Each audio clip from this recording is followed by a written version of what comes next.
Dzień dobry. Byłam umówiona z szefową. Szefowej nie ma, ale jestem aktualnie na zastępstwo. Co potrzeba?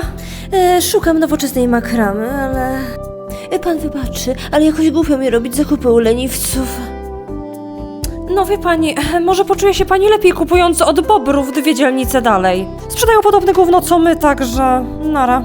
Pan wybaczy, ja nie chciałam pana urazić. Proszę pani, gdyby chciała mnie pani obrazić, to musiałaby pani...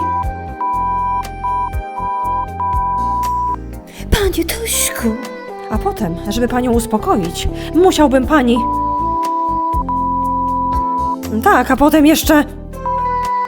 Jest pan bardzo odważny. No to co, może najpierw pokażę pani nasze produkty, a potem skoczymy na jakieś mokre, czerwone. Pod warunkiem, że ja stawiam. Ej, stary, pojebało ci się? Ty masz żonę. Życie to nie wiem jak miłość, Mariusz. Dorośnij i weź się w końcu za poważny handel.